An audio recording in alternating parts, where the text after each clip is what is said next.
कोकण म्हणजे परशुरामाची भूमी, पण ह्या भूमीत अनेक गूढ रहस्य आहेत. कोकण आणि कोकणातली भूते ही खूपच फेमस. मला आठवतंय, जेव्हा पण मी सुट्टीत मामाच्या गावाला जायची, आम्ही सगळी भावंड रातभर बसून एकमेकांना भूताच्या गोष्टी सांगत असू. प्रत्येकजण त्यांनी ऐकलेले, त्यांनी वाचलेले आणि काहींनी अनुभवलेले प्रसंग सांगत असायचे. आम्ही घरातल्या खड्यात बसून हा कार्यक्रम करत असू. त्यातच आमच्या गोष्टी ऐकून आजोबा, आजी तसेच शेजारच्या घरातलं कोणी त्यावेळेला तिथं बसले असेल तर ती व्यक्तीही आपला अनुभव सांगत असे. मग गोष्टी खूपच रंगायच्या आणि ऐकताना अजून मजा यायची. असेच आपण कोकणातले 2 अनुभव बघणार आहोत. मित्रांनो, जर चॅनलवरती नवीन असाल तर चॅनलला सबस्क्राईब करा आणि लाईक करा. चला तर मग गोष्टीला सुरुवात करू. माझे आजोबा त्या काळी कामानिमित्त मुंबईत असायचे. तेव्हा आमचं घर खूप मोठं होतं, शाळेचे वर्ग भरतील एवढं. पण घरात मात्र तेव्हा आजी, पप्पा आणि काकाच राहायचे. पप्पा आणि काका खूप लहान होते तेव्हा शेजारची एक मुलगी आजीसोबत रात्री झोपायला येत असे.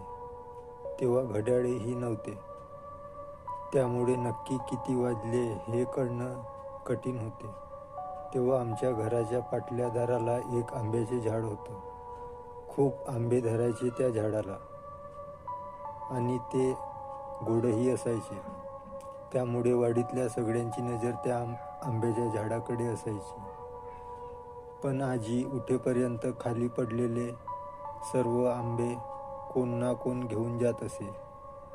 मग तिला खायला मिळायचे नाही, म्हणून एकदा तिने पहाटेच उठून आंबे गोळा करून आणायचे असे ठरवले.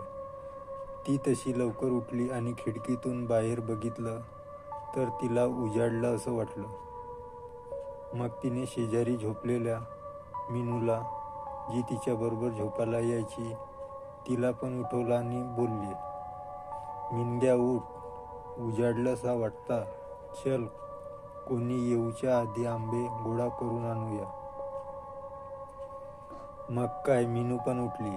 पप्पा आणि काका दोघे गाढ झोपले होते. दोघी पाटल्या दाराला गेल्या. आजीने हळूच दाराला बाहेरून कडी लावली. बाहेर थोडासा उजेड दिसत होता. दोघी आंब्याच्या झाडाजवळ गेल्या तर बघतात काय, भरपूर आंबे पडलेले होते. दोघी ते वेचू लागल्या.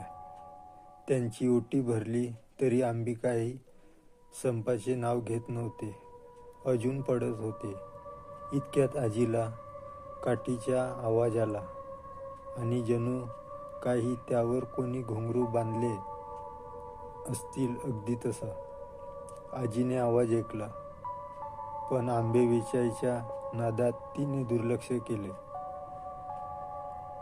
थोड्या वेळाने पुन्हा परत आवाज आला. आता मात्र आजी सावध झाली, कारण आंबे सुद्धा जास्तच पडत होते. तिने मीनू घाबरेल म्हणून, "मिनग्या चल, माप झाले आंबे, उद्या येऊया," असे बोलून पाटल्या दाराची कडी काढली आणि दोघी घरात आल्या. तसा तो घुंगराचा आवाज हळूहळू कमी होत गेला. आजीने आंबे टोपलीत टाकले आणि हातपाय धुवून अंथरुणात झोपली आणि मीनूला म्हणाली, "मिनग्या, मेला उजाडलेच नाही अजून. मध्यरात हा चांदणा पडलेला म्हणून उजाडलं असा वाटला. ती त्याची वाट होती आणि आपण त्याच्या वाटेवर आंबे गोळा करत होतोया, म्हणून आंबे पण माप पडत होते. नशीब आपलं चांगलं म्हणून मका सुचलं, नाहीतर आपलं काय खरं नव्हतं आज." आमच्या घराच्या पाटल्या दाराच्या आंब्याकडून देवचराची जाण्याची वाट होती, म्हणजे आत्ताही आहे. आणि ह्या दोघी त्या वाटेवरच आंबे गोळा करीत होत्या, त्यामुळे त्यांची वाट अडली गेली. त्याने 2 वेळा इशारा केला, पण आजीचं नशीब चांगलं की ती दुसऱ्या इशाऱ्यावरच सावध झाली. असं म्हणतात, देवचार हा गावचा राखणदार असतो. हातात घुंगराची काठी, गुडघाभर धोतर, सुडोल शरीरयष्टी आणि डोक्यावर पगडी हा पेहराव तो मुख्यतः आढळतो. काही वेळेला सरपटणाऱ्या प्राण्यांच्या स्वरूपातही त्याचे दर्शन होते, असे म्हटले जाते. कोकणातल्या प्रत्येक गावात एक महापुरुष आणि एक ग्रामदेवतेचे मंदिर असतेच. ह्या दोन्ही मंदिरामधला रस्ता म्हणजे देवचाराचा मार्ग. गावच्या एका वेशीपासून दुसऱ्या वेशीपर्यंत असा त्याचा ठराविक मार्ग असतो. त्या मार्गात कोणी अडथळा आणला अथवा काही चुकीची गोष्ट करण्याचा प्रयत्न केला तर तो त्याला योग्य ती शिक्षा देतो. एखादा वाटसरू वाट चुकला तर त्याला योग्य ती दिशा देण्याचे काम हा देवचार करतो. शक्यता तो कोणालाही हानी पोहोचवत नाही, पण जर कोणी त्याच्या वाटेला गेलं तर त्याची खैर तो करत नाही. खरं खोटं देव जाणो. हा तर होता एक अनुभव. आता आपण दुसऱ्या अनुभवाकडे वळूया. एकदा गावातल्या एका आजोबांनी त्यांना स्वतः अनुभवलेला एक किस्सा सांगितला. एकदा ते तालुक्याच्या कामाला दुसऱ्या गावात गेले होते. तेव्हा त्यांना तिथून परत येताना खूपच उशीर झाला, म्हणजे अगदी रात्र झाली होती. त्यांची शेवटची एसटी पण चुकली. मग काय, चालत जाण्याशिवाय त्यांना पर्यायच नव्हता. आमचे गाव पण तिथून 7 ते 8 किलोमीटर अंतरावर होते. त्याकाळी रस्त्यावर लाईट नसायची, त्यामुळे रस्त्यावरून चालताना अंधार गुडूप असायचा. पण आजोबा खूपच धीरिष्ठ. अर्ध्या रस्त्यापर्यंत कोण ना कोण त्यांच्याबरोबर होतं. पण नंतर पुढे फाटा लागला आणि तिथे एक रस्ता दुसऱ्या गावाकडे आणि एक रस्ता आमच्या गावाकडे जात होता. आता मात्र आजोबा पुढे एकटेच जाणार होते. त्या फाट्यापासून थोडे अंतर चालत असताना त्यांना अचानक पावलांचा आवाज आला. जणू काही कोणीतरी त्यांचा पाठलाग करत आहे.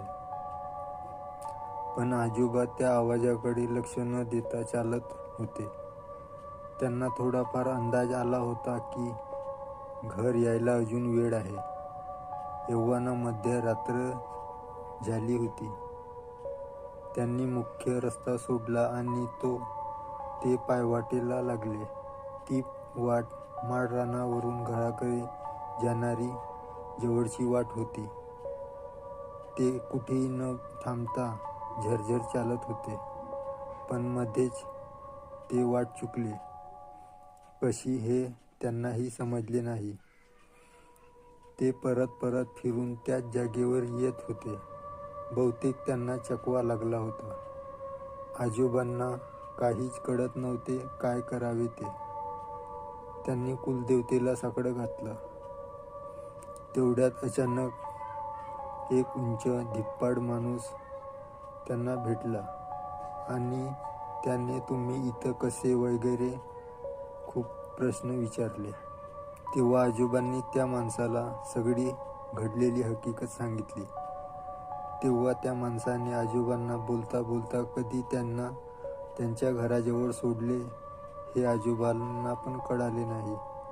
आजोबा पण समोर घर बघून खुश झाले आणि ते त्या माणसाला काही बोलणार इतक्यात तो माणूस त्या जागेवर नव्हता, म्हणजे अचानक गायब झाला. आजोबा थोडे गोंधळले आणि घरापर्यंत पोहोचल्याबद्दल त्यांनी कुलदेवतेचे आभार मानले. पण तो माणूस कोण होता ते मात्र अजूनपर्यंत एक रहस्यच आहे. मित्रांनो, ही कथा तुम्हाला कशी वाटली कमेंट व लाईक करून नक्की सांगा. चॅनलवर नवीन असाल तर चॅनलला सबस्क्राईब करा.